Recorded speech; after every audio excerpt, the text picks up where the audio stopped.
Hello and welcome to Managed Trucks. We're going to demonstrate how to enter a new load into Managed Trucks. Now there's several ways you can.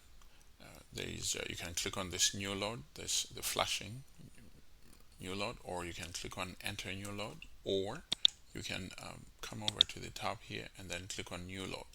Any of these three will produce the same result. So I'll click on this one.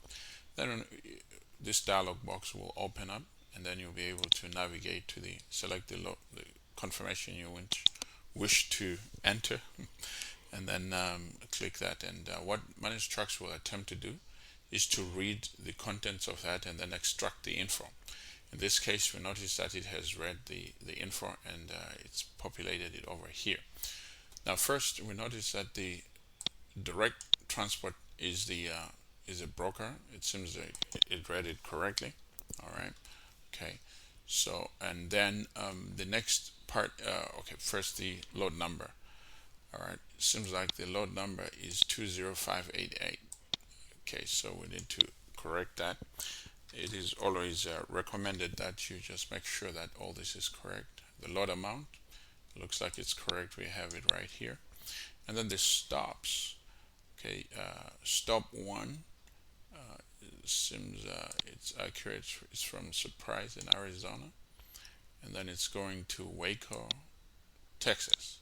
Seems like it read that accurately. And how about the times? The dates: August 2020, between 8 a.m. and 9 a.m. So it picked up 9 a.m. and arriving on 8:21, between 7:30 a.m. and 7:30 a.m. So it seems it's read that correctly. Plus, it just gives us also the time zone. Okay, Arizona is in Mountain Time, and then Waco is in Central Time. All right. So I'm just going to change this to this year.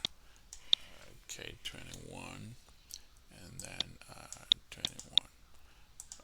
Of course, in your case, you want to make sure that it's reading accurately for your particular load.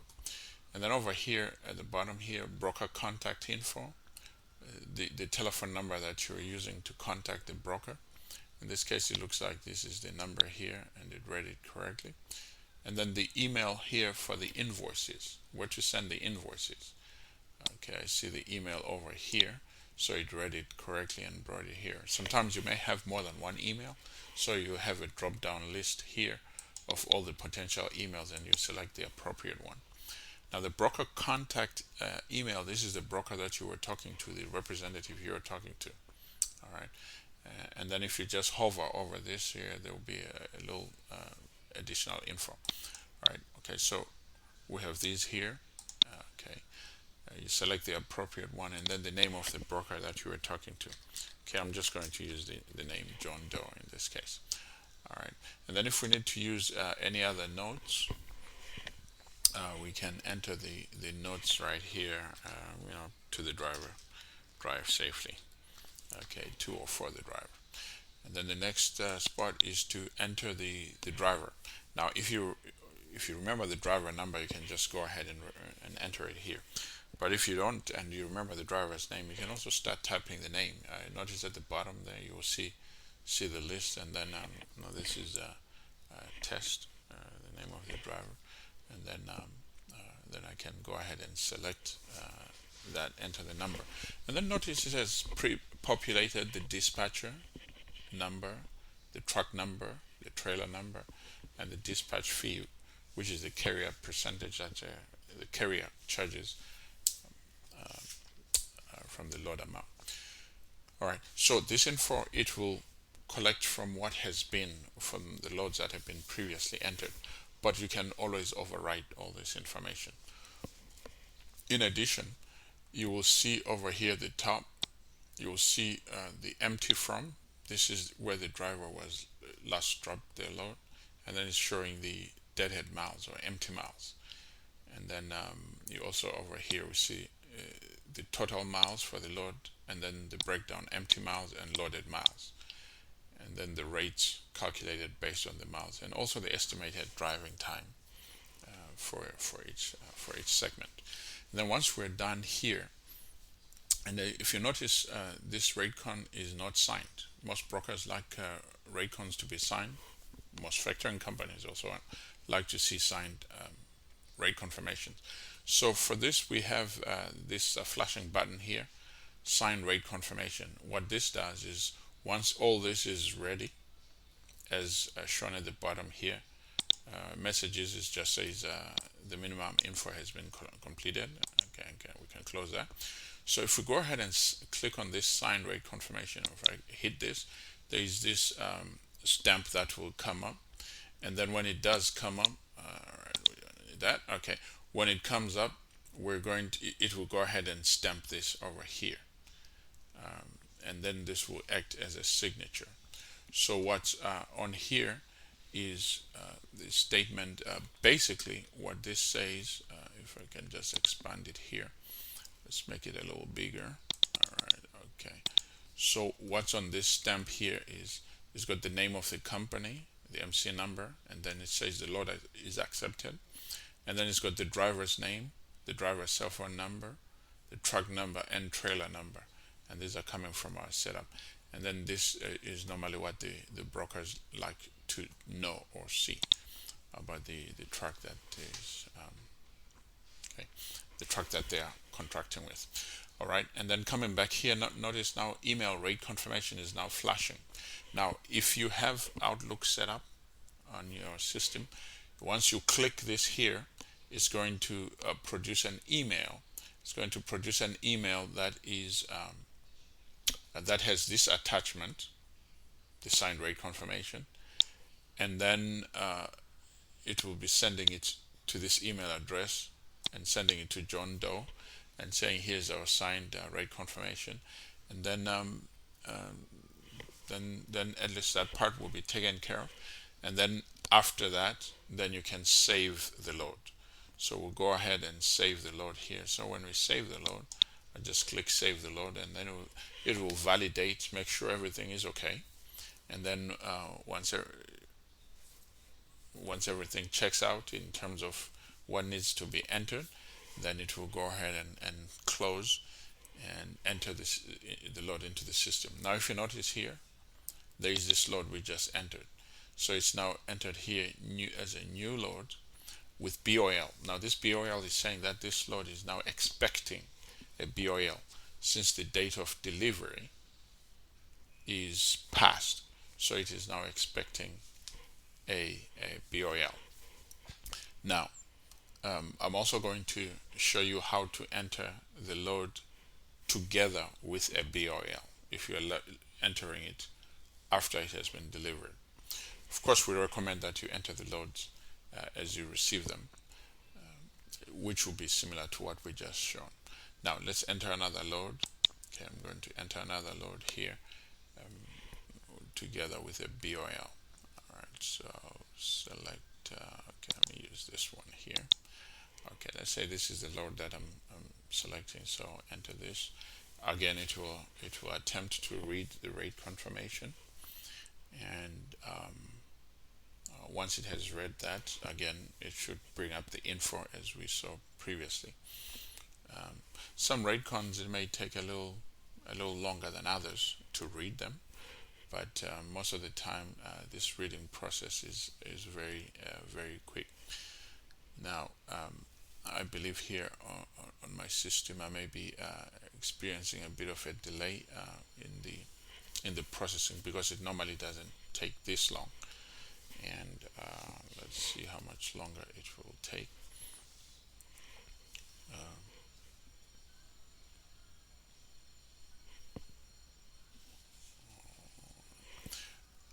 Okay, so I'm just going to all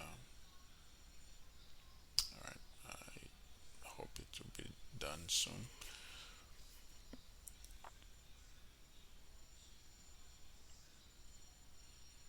All right, maybe let me pause recording. All right, we're back, and it looks like it read read quite a number of details in. All right, so first the load number is over here. It looks like it read it correctly. The broker is Echo Global Logistics. It looks like it read that correctly as well. All right, and let's see the lot amount. Well, wouldn't that be great? Okay, the lot amount is 1,500, so we'll just go ahead and correct that. 1,500, and let's look at the stops. All right, so the stops are going to be let's move down. All right, it looks like the pickup is from Groveport Port in Ohio, which is correct, to North Carolina. All right, and we don't have Chicago. So right here, in order to remove this Chicago stop, if you just click on it and then double click, if we double click over here, then this will pop up here, and then if we click it, oh, okay, let me try it again. Okay, if we double click, then this pop-up comes, then we click it, then it will take our that stop. All right. Okay, so again, I'm going to change this to this here. All right, 21, and then over here to again, I can just 8.18. Okay, right. Okay, it will do that. Or was it 19? I think it was 19. 8.119. All right. Okay, and then the stop times. Okay, it's 8 in the morning until, okay, the delivery 16. I'll just put 1600. Okay, 1600 right there. Okay, and then the broker name. Again, I'll just use John Doe for this example. All right, and then the truck. Again, I'll use 101. The driver, sorry. All right, so then we get all this info. So we now have all the info, and it's saying it's ready. Now, if you already had a BOL, we've got this get new BOL over here. So if I click over here, then I can also get a bill of lading. All right, if I double click that, then the bill of lading here, if it's the correct one, then we're ready to go. Then of course we can also sign the rate confirmation before we pull up the rate con. All right, so I'll go ahead and save this load. Okay, I'll hit save. It will validate, and then when it's done, it will go ahead and save the load into the system. All right. Okay, there we go. All right. Okay. So now after this, we should have our load coming into the system, and it will join the other load that is in, and then make a load that's also in the system. Now, if it doesn't show this, we can just hit this refresh data. Okay, if I click on here, refresh data, it's going to, oh, even before I refreshed, it was already coming. Okay, now refreshing data just updates all the information that's displaying. Now notice the load that we just entered, this one here, it has invoice. So once a load has a rate confirmation and a bill of lading, the system will automatically flag it as a load that is ready to invoice, and it will have this darker green. The lighter green is one that's ready to factor. Okay, meaning that an invoice has been created. Okay, and then down here, where it says ready to invoice, it will show us that there is one that's ready to invoice. So those are the two ways you can enter a load. And then just to see the load, if I click on it here, all right, so it will get the load, and then it will display it on the left here, so you have the info. Or if I click on this other one, it also display it on the left over here with the info and all the status. All right, thank you.